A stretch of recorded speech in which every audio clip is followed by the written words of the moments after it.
Hi, this is Jeff Altman, the Big Game Hunter, and welcome to No BS Hiring Advice Radio on blogtalkradio.com.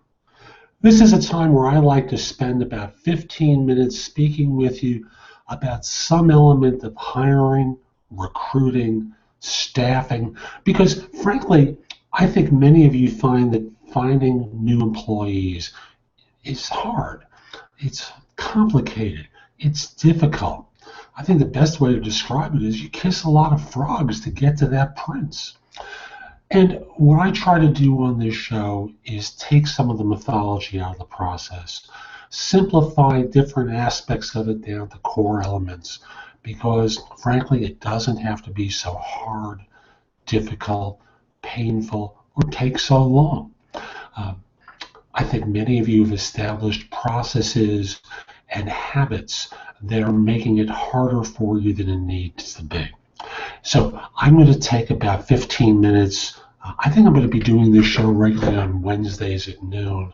I'll see if I'll be able to hold to that schedule or we will need to shift. But I think Wednesdays at noon is going to be my time for doing No BS hiring advice, because I think it's useful for you folks to hear exactly the best way to do it and learn about some of the mistakes you're making. Now, this show is brought to you with two sponsors. The first is Audible. If you go to audibletrial.com/thebiggamehunter, you'll be able to, if you take out a trial subscription, you'll be able to download a free audiobook as part of the trial.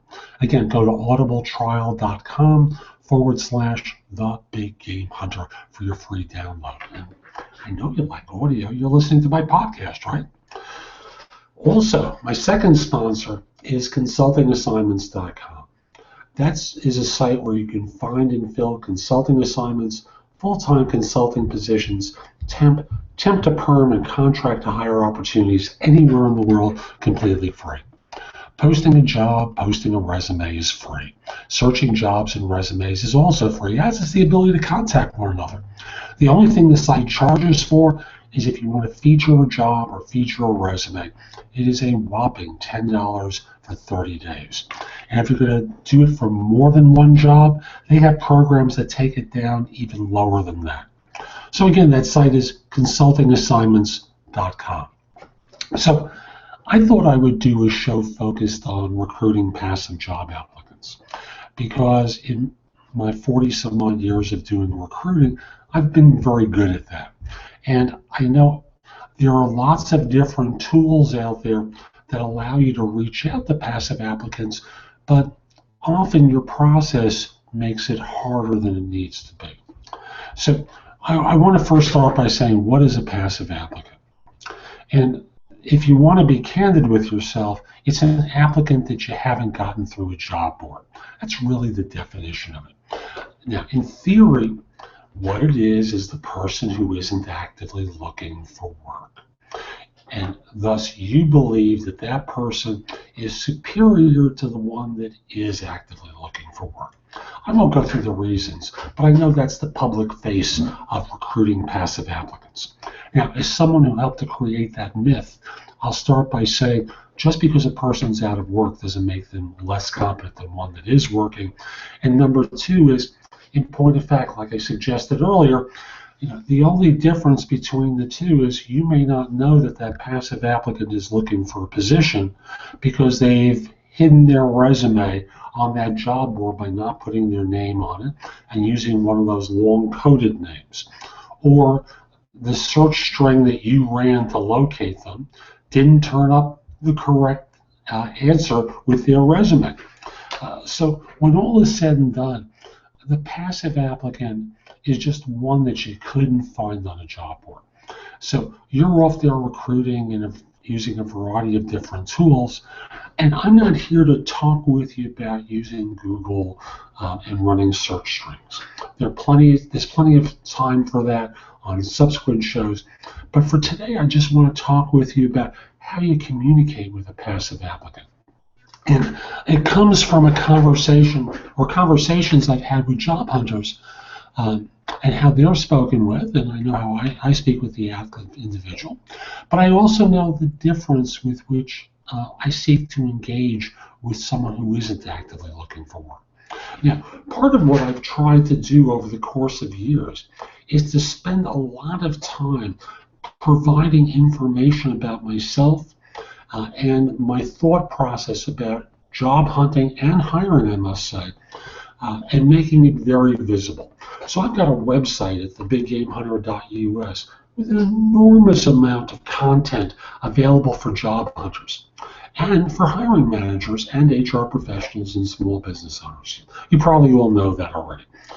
So if someone is contacted by me about a search, the normal behavior these days, different than when I started in the field many years ago, is they'll do a Google search for me. They'll go to my website, they'll go exploring, and as someone said to me yesterday, the reason I called you back is because your website was not a typical recruiter website. I said, how so? Knowing full well what the answer was.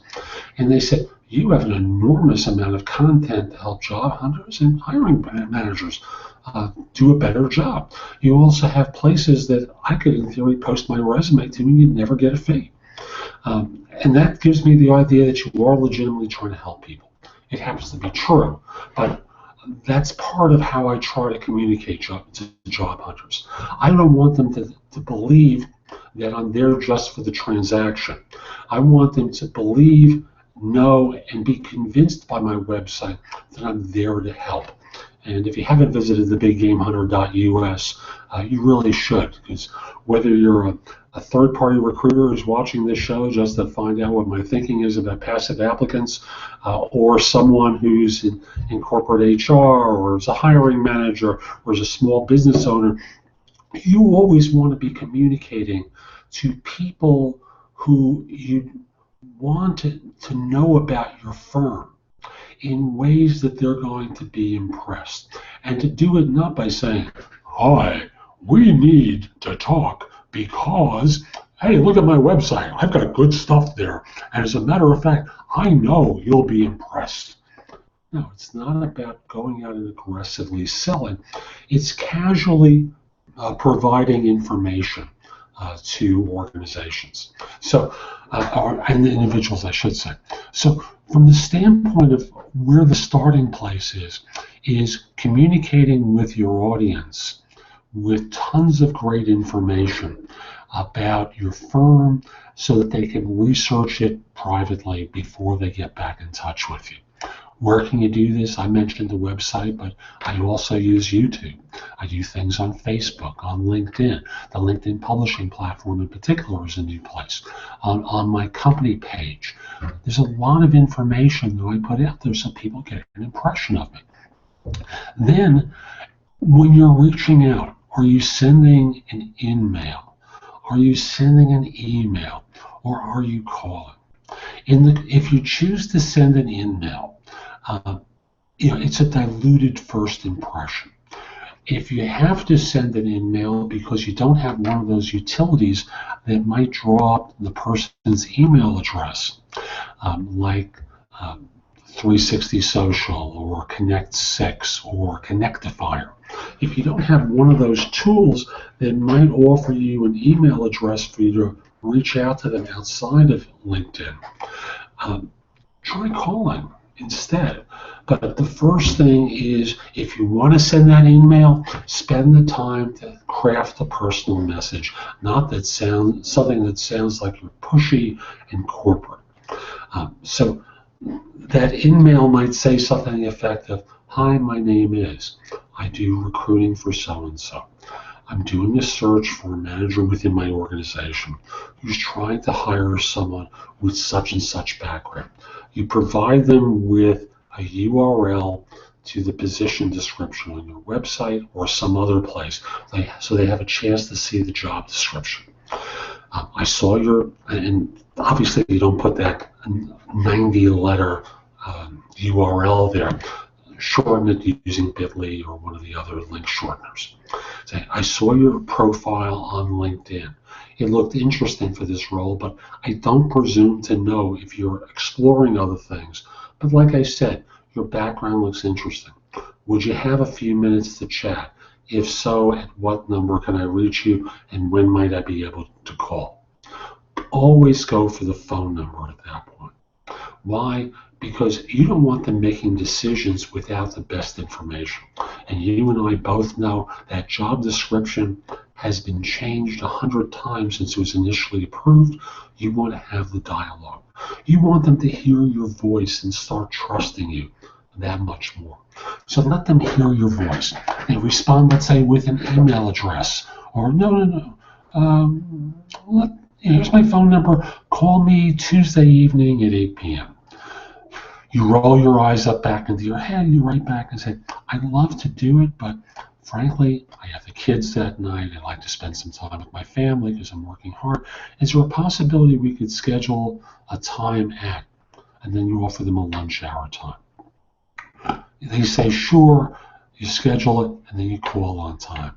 You put a big smile on your face when you make the phone call and say, hi, this is Jeff Altman, and thanks for giving me your phone number. I look forward to speaking with you. We've exchanged emails about this role, and I want to have a chance to chat with you. Is this still a good time? They'll say yes. If they say no, when would be better? Again, courteous and respectful of their time. You chat with them about the job, and you're very forthright about the role. And then you start talking with them about their background, keep their LinkedIn profile up on your screen. You determine that they're a fit. You might at that point say, by some chance, do you happen to have a current resume? If they say no, you've got a decision. I'll tell you what I do, and that is, no, we can work with the LinkedIn profile for now. Do you consider that an adequate representation of your background? Yes. If they say no, could you update your resume? And you're looking for the best information about their background. Now, at that point, I'll send them the job description again so that they can tailor the job to tailor their resume to the job description.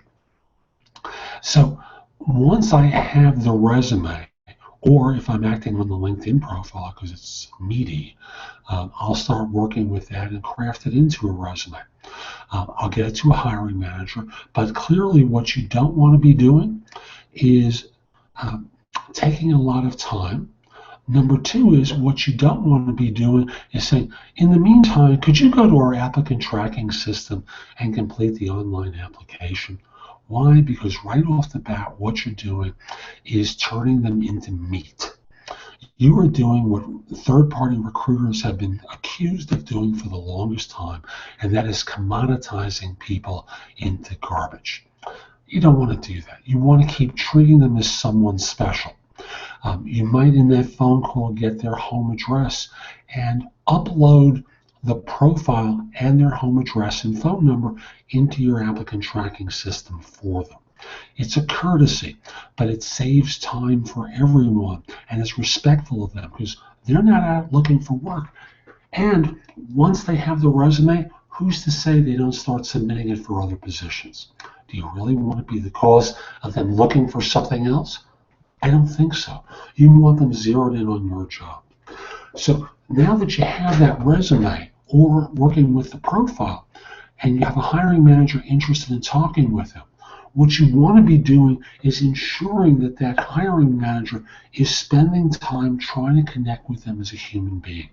So in the first phone interview, you want the hiring manager to not just simply talk about their background as it fits the role. You want them talking about themselves as a person, some of their successes, some of the expectations that they would have of that person once they're on board, and you try to have them make a personal connection. So again, the first two calls are very human in the communication style. It's not about, okay, let me ask you 14 tough questions and beat you up in this call. No. Who will want to do that if they clearly are looking, they're not actively looking for work?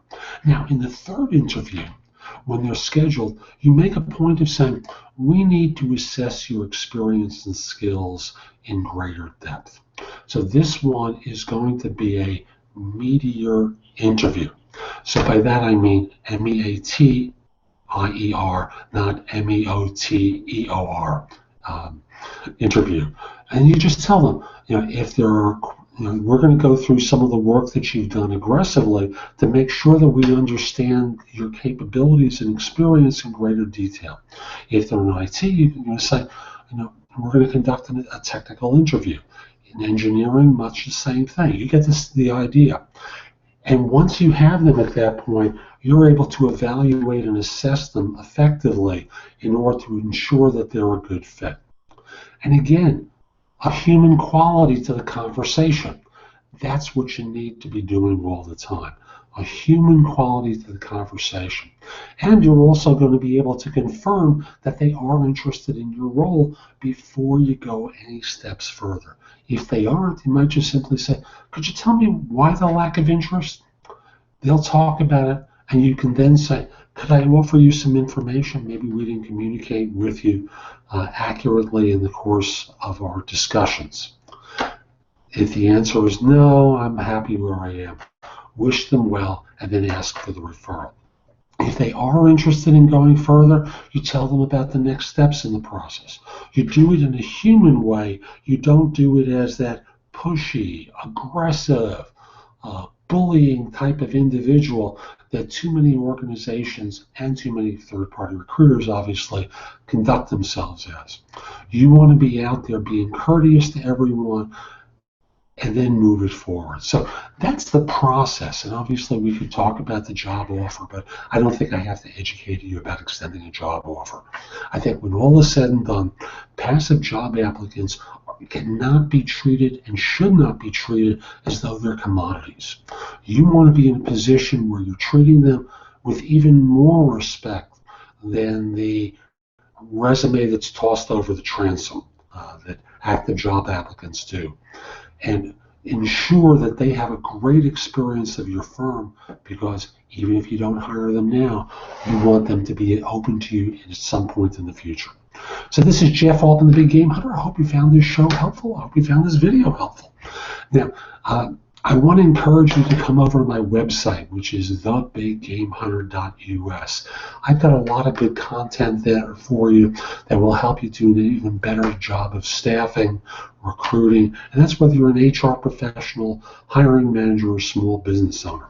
And also, sign up for a complimentary subscription to No BS Hiring Advice Easy, which I publish twice monthly with advice for you to help you do an even better job of staffing. I have information about my books and guides to job hunting if you happen to be in that mode. Matter of fact, you can pay whatever you want for them at my website. So pay something, please, but you can pay whatever you want. So come over to thebiggamehunter.us and go explore. If you are trying to fill positions, I'd love to help you. Send me an email at jeffaltman@thebiggamehunter.us. Give me an idea of the nature of the position. Give me an idea when you might be available. I'd love to help you firm staff positions. And if we're not already connected on LinkedIn, send me a connection request at linkedin.com/IN/the-big-game-hunter. I accept connection requests from people all over the world, except if you look like a spammer to me, or except if you're a third-party recruiter. Then I won't do it. So this is Jeff Altman. Hope you enjoyed today's show. Hope you have a great day. Take care.